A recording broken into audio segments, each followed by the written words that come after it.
Hello viewers. और आज हम देखेंगे एक अमेरिकन डेथ गेम मूवी जिसका नाम है एस्केप रूम। इसे 2017 में रिलीज किया गया था। तो चलिए शुरू करते हैं इस डेथ गेम को। कहानी की शुरुआत में एक अनजान आदमी को दिखाया जाता है जो कि एक रूम में फंसा हुआ था और उसे यहाँ से आज़ाद होने के लिए इस बॉक्स को ओपन करना होगा। वो बहुत कोशिश करने के बाद इस बॉक्स को ओपन करके उसमें से एक चाबी निकालता है, लेकिन यहाँ दो चाबियाँ एक दूसरे से जुड़ी हुई थी और उस आदमी के सामने पोल रखे हुए थे जिसमें से दो की होल बने हुए थे। उसमें एक ही टाइम पर दोनों की होल में एक साथ दोनों चाबियों को डालना होगा, लेकिन वो आदमी इतना नहीं सोचता और एक ही होल में उस चाबी को डाल देता है और उसी होल में से नुकीली कील निकलती है जो इस आदमी के हाथ पर चुभ जाती है। असल में इस कील पर जहर लगा हुआ था जिसकी वजह से कुछ ही देर में इस आदमी की मौत हो जाती है और हमें दिखाया जाता है कि सीसीटीवी पर कोई आदमी ये सब देख रहा है जो कि और कोई नहीं बल्कि इस डेथ गेम का मास्टरमाइंड है। और अगले ही सीन में हम एक कपल टाइलर और क्रिस्टेन को देखते हैं। आज टाइलर का बर्थडे है और इसी के लिए ये लोग अपने दोस्त के साथ पार्टी करने उनसे मिलने जा रहे हैं। और तभी क्रिस्टन बताती है कि वो आज उसे एक ऐसा गिफ्ट देने वाली है जिसे टाइलर अपनी पूरी ज़िंदगी भर नहीं भूलेगा। और ये दोनों एक 5 स्टार होटल में जाते हैं जहां ये अपने दोस्तों से मिलते हैं, जिसमें शामिल है टाइलर की बहन टबी और उसका बॉयफ्रेंड कॉनरेड, नताशा और उसका हस्बैंड एंडरसन और हैडली। ये सब भी अमीर थे लेकिन टायलर इन सब में सबसे ज़्यादा अमीर होता है। डिनर करने के बाद क्रिस्टियन टायलर को उसका बर्थडे गिफ्ट देती है जो कि एक एस्केप रूम के पासेस होते हैं। इस गेम में सबको एक रूम में बंद कर दिया जाएगा और इन्हें उस रूम में मौजूद पहेलियों को सुलझाकर 1 घंटे के अंदर उस रूम से बाहर निकलना होगा। पहले तो सब इस गेम को खेलने से मना कर देते हैं, बाद में वो सब मान जाते हैं, लेकिन उन्हें नहीं पता था कि ये एक साधारण गेम नहीं है बल्कि एक डेथ गेम है। सभी उस गेम को खेलने के लिए मान जाते हैं और रेस्टोरेंट से बाहर आते हैं जहां इनको लेने के लिए एक वैन आई हुई थी। हैंडली को छोड़कर सब इस वैन में बैठ जाते हैं क्योंकि हैंडली को किसी पार्टी में जाना था। ये वैन इन सब को लेकर निकल जाती है। क्रिस्टन बताती है कि उसे इस गेम को खेलने के लिए एक इनविटेशन आया था और उसने इस गेम को खेलने के लिए हाँ कर दिया। तभी नताशा पूछती है कि तुम्हें इस गेम को खेलने के लिए कितने पैसे देने पड़े। तब क्रिस्टियन बताती है कि उसने पर पर्सन $1000 दिए। उसके बाद क्रिस्टियन सभी लोगों के मोबाइल और बाकी सब सामान को एक बॉक्स में रखवा देती है ताकि गेम शुरू होने के बाद कोई भी चीटिंग ना कर सके। और उस वैन की विंडो भी सील थी जिसे इनमें से किसी को पता नहीं होता कि ये वैन कहाँ जा रही है। कुछ देर बाद ये वैन एक जगह पर जाकर रुक जाती है और क्रिस्टिन सभी को अपनी आंखों पर पट्टी बांधने को कहती है और फिर इन्हें वैन से बाहर निकाला जाता है। जब टायलर अपनी आंखों से पट्टी हटाता है तो वो देखता है कि वो एक रूम में अकेला खड़ा हुआ है और यहाँ पर एक एग्जिट डोर है जहाँ से ये बाहर निकल सकता है, लेकिन अभी ये लॉक था। इस रूम में बहुत सारे टीवी, न्यूज़पेपर और घड़ियाँ लगी हुई थी। दूसरी तरफ नताशा और एंडरसन भी एक अलग रूम में थे और इन दोनों के हाथों में हथकड़ियां लगी हुई थी और साथ ही इनका कमरा भी घड़ियों से और फर्नीचर से भरा हुआ था। इन दोनों के हथकड़ियों की रस्सी भी एक दूसरे में उलझी हुई थी। टैबी और कॉनरेड भी अपने आप को एक अलग रूम में पाते हैं। इनके रूम में एक डिस्प्ले स्क्रीन लगी हुई थी जिस पर ए लिखा हुआ था और साथ ही कॉनरेड की कमर पर एक बेल्ट लगा हुआ था जिसे इन्हें अनलॉक करना था। टेलर अपने रूम को अच्छी तरह से देखता है और उसे एक दरवाज़ा मिल जाता है, लेकिन उसे खोलने के लिए नंबर का कॉम्बिनेशन चाहिए था।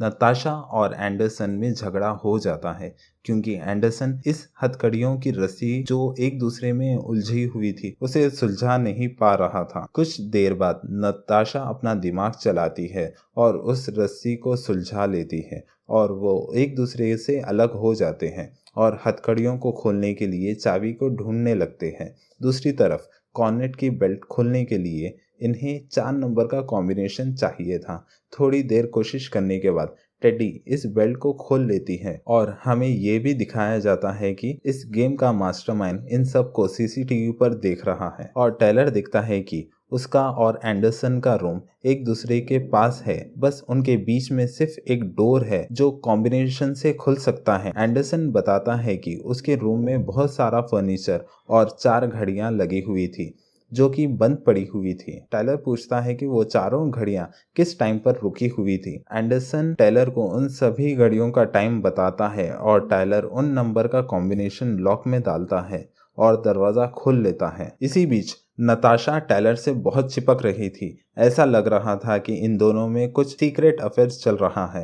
नताशा को इस डोर में से एक चाबी मिलती है जिसे नताशा और एंडरसन अपनी हथकड़ियां खोल लेते हैं और एंडरसन को एक गेम कार्ड भी पड़ा हुआ मिलता है जो कि टाइलर अपने पास रख लेता है।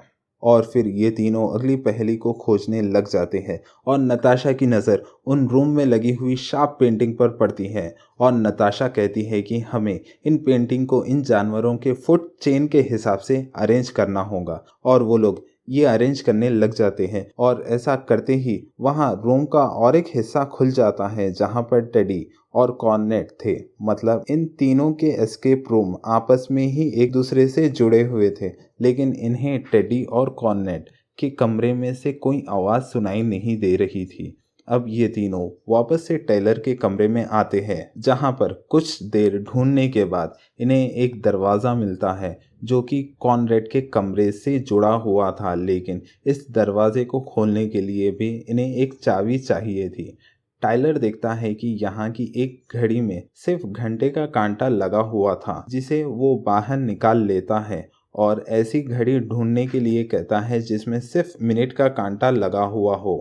एंडरसन को ऐसी घड़ी मिल भी जाती है और साथ ही उस घड़ी में से एक दूसरा कार्ड भी मिल जाता है और उसे भी टाइलर अपने पास रख लेता है। अब टाइलर उन घड़ियों के घंटे और मिनट वाले कांटे जोड़ता है जिससे एक चाबी बनती है और इस चाबी से टाइलर कॉनरेड के रूम का दरवाजा खोल लेता है। अब ये पांचों टाइलर के कमरे में आ गए थे। जब ये आगे के बारे में कुछ सोच रहे होते हैं तभी इस कमरे में पड़े हुए टीवी अपने आप चलने लगते हैं और यहाँ देखते हैं कि क्रिस्टिन एक पिंजरे में बंद है। टाइलर कहता है कि ये भी इस गेम का हिस्सा होगा और उन्हें टाइम खत्म होने से पहले क्रिस्टिन को बचाना होगा। अब ये पांचों कॉनरेड के कमरे में जाते हैं जहाँ डिस्प्ले पर AA लिखा हुआ था और ये डिस्प्ले तभी ऑन रहता है जब इस कमरे का दरवाज़ा बंद हो जाता है। टेलर कहता है कि हमें इस डिस्प्ले में किसी वर्ड को टाइप करना होगा।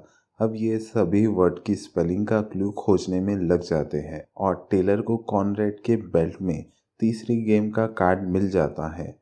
क्लू को खोजते हुए ये वापस टेलर के रूम में आ जाते हैं जहां एंडरसन को लगता है कि इस पहेली का आंसर उन्हें न्यूज़पेपर में मिल सकता है, लेकिन यहाँ पर बहुत सारे न्यूज़पेपर रखे हुए थे। तब टेडी आइडिया देती है कि उन्हें टेलर की बर्थ डेट वाला न्यूज़पेपर ढूंढना चाहिए क्योंकि आज टेलर का बर्थडे था। कुछ देर ढूंढने पर इन्हें टेलर की बर्थडे वाला न्यूज़पेपर मिल जाता है और उस न्यूज़पेपर के क्रॉसवर्ड गेम में सिर्फ एक वर्ड ही खाली रह गया था जिसे इन्हें पूरा करना था, जिसका क्लू अपनी तारीफ करने वाला है। टेडी और कॉनरेड उस रूम में जाकर कुछ वर्ड को ट्राई करते हैं, लेकिन टेलर को इसका सही जवाब मिल जाता है जो कि था थीम सॉन्ग। इसके बाद एंडरसन उन दोनों को बाहर निकालने जाता है और मौका देखकर नताशा टेलर से फ्लर्ट करने लगती है, लेकिन टाइलर उसे डांट कर मना कर देता है। एंडरसन से उस डोर की चाबी टूट जाती है जिस वजह से कॉनरेड और टेडी उसी रूम में फंस जाते हैं, लेकिन वो दोनों उस बात से फिक्र किए बिना ही मजे करने लग जाते हैं क्योंकि उन्हें लगता है कि ये सिर्फ एक मामूली सा गेम है। तभी नताशा देखती है कि उन दोनों के रूम में किसी तरह की गैस रिलीज की जा रही है और धीरे धीरे इन्हें पता चलता है कि ये एसिड गैस है जिससे उन दोनों की बॉडी जलने लगती है। एंडरसन उन दोनों के रूम को पूरी ताकत से खोलने की कोशिश करता है, लेकिन कोई फायदा नहीं होता और देखते ही देखते कॉनरेड और टेडी का शरीर पूरी तरह पिघल जाता है और उन दोनों की मौत हो जाती है। और ये देखकर तीनों बहुत शॉक हो जाते हैं और पता चलता है कि ये डेथ गेम कोई मामूली गेम नहीं है, बल्कि इस गेम में इनकी जान को खतरा है। क्रिस्टिन भी एक पिंजरे में बंद थी और उसके कपड़े भी नहीं थे। और एक और बार नताशा और एंडरसन में बहस हो जाती है, क्योंकि नताशा कहती है कि एंडरसन ने जानबूझकर उस चाबी को तोड़ दिया। और तभी टेलर इनसे कहता है कि लड़ने से कोई फायदा नहीं, उन्हें जल्द ही यहाँ से निकलकर क्रिस्टिन को बचाना होगा, वरना ये सब मारे जाएंगे। थोड़ी छानबीन करने के बाद टेलर को इस कमरे में एसी डक मिलती है, जिसकी वजह से ये सब बंद कमरे में सांस ले रहे थे। टेलर इसी डक से बाहर निकलने का प्लान करता है। नताशा और एंडरसन भी उसके पीछे आते हैं। थोड़ा आगे जाने पर टेलर को एक खाली जगह मिलती है और यहाँ पर टेलर को चौथा गेम का कार्ड मिलता है। और आगे जाने के लिए रास्ता तभी खुलेगा जब ये लोग इस पहेली को हल कर देंगे। और इन्हें पीछे से किसी ब्लेड की आवाज़ आने लगती है, जो धीरे धीरे इनके करीब आता जा रहा था। ये एक ग्रीक पहेली थी जिसका आंसर एंडरसन को पता था। एंडरसन इस पहेली का जवाब टेलर को बताता है और जैसे ही टेलर इस आंसर को डालता है तो आगे जाने का रास्ता खुल जाता है। इस डक में से टेलर और नताशा तो बाहर निकल जाते हैं, लेकिन एंडरसन इसी डक में फंस जाता है और वो ब्लेड उसे बीच में से काट देती है और एंडरसन भी तभी मारा जाता है। इसके बाद नताशा और टेलर घूम फिर कर उसी रूम में आ जाते हैं। नताशा एंडरसन की मौत पर रोती है और उसे रियलाइज़ होता है कि एंडरसन एक अच्छा हस्बैंड था। वो उसके सामने टेलर से फ्लर्ट करती थी, लेकिन एंडरसन कभी नताशा को कुछ नहीं कहा था। इसके बाद नताशा की नज़र एक टीवी से निकल रही वायर की तरफ जाती है। वो इन वायर को प्राइमरी कलर के हिसाब से जोड़ देती है। तभी उस रूम में एक गाना बजने लगता है। टेलर उस एग्जिट डोर को खोलने की कोशिश करता है, लेकिन वो अभी तक लॉक था। और टेलर रिवील करता है कि इस गाने का नाम टेडी बेयर है और सिर्फ क्रिस्टियन को ही पता है कि टेलर को इस गाने से बहुत ज़्यादा नफरत थी। फिर टेलर एक दूसरे कमरे में बेर के हेड के पास जाता है और उस बेर के मुंह में हाथ डालता है। उस बेर के मुंह से टेलर को एक हैंडल मिलता है, जिसे खींचने पर एग्जिट डोर ओपन हो गया था, लेकिन जैसे ही टेलर उस हैंडल को छोड़ता है वो डोर फिर से क्लोज हो जाता है। इसका मतलब ये था कि इन दोनों में से सिर्फ कोई एक ही यहाँ से बाहर निकल सकता है। जैसे ही टेलर उस हैंडल को खींचने लगता है तो बेर का मुंह बंद होने लगता है। मतलब ज्यादा देर तक हैंडल को खींचने पर टेलर को अपना हाथ खोना होगा। टेलर नताशा को हैंडल को खींचने के लिए कहता है, क्योंकि ये डोर बहुत भारी था और नताशा वैसे भी उसे खोल नहीं पा रही थी। अब नताशा हैंडल को पकड़ती है, जिससे नताशा का हाथ टूट जाता है और टेलर नताशा को वहां पर अकेला छोड़कर बाहर निकल जाता है। इसके बाद टेलर के सामने एक और पहेली आती है। इस पहेली में एक दीवार पर उसके चारों दोस्तों की फोटो लगी हुई थी और हर फोटो के नीचे एक स्लॉट लगा हुआ था। और इन चारों के स्लॉट में टेलर इन चारों गेम कार्ड को डाल देता है, जो उसे शुरू से जमा किया था। इसके बाद टेलर दूसरे रूम में जाकर एक चेयर पर बैठ जाता है और 2 मिनट का टाइमर शुरू हो जाता है और उसे अपने सामने मॉनिटर पर क्रिस्टियन दिखाई देती है और ये दोनों एक दूसरे की बातों को सुन सकते थे।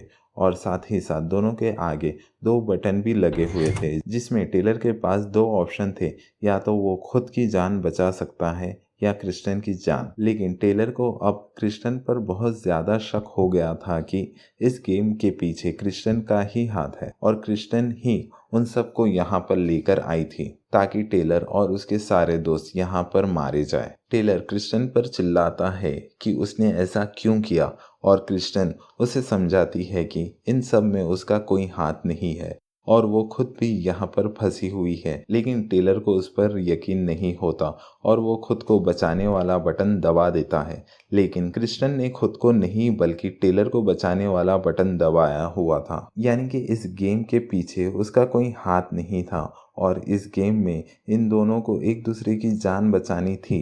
लेकिन क्योंकि टेलर ने खुद को चुना था, इसलिए जिस चेयर पर टेलर बैठा हुआ था उस चेयर में से एक लोहे की रॉड टेलर के चश्मे आर पार हो जाती है और वहीं टेलर की मौत भी हो जाती है। कुछ देर बाद क्रिस्टियन का पिंजरा अपने आप खुल जाता है और हमें दिखाया जाता है कि और हमें दिखाया जाता है कि क्रिस्टन एक वैन के अंदर कैद थी। क्रिस्टन उस वैन से बाहर निकलती है और पास के टेलीफोन बूथ पर जाती है और वहां से पुलिस को कॉल करती है और उसे बताया जाता है कि जल्द ही पुलिस उसके पास पहुंच जाएंगी। और इससे पहले कि क्रिस्टन इस गेम के बारे में कुछ बता पा, डेथ गेम का मास्टरमाइंड उसका कॉल हैक करके कट कर देता है और क्रिस्टन को कहता है कि उसके दोस्तों की मौत की जिम्मेदार वो खुद है, क्योंकि उसे ही आज कुछ थ्रिलिंग करना था।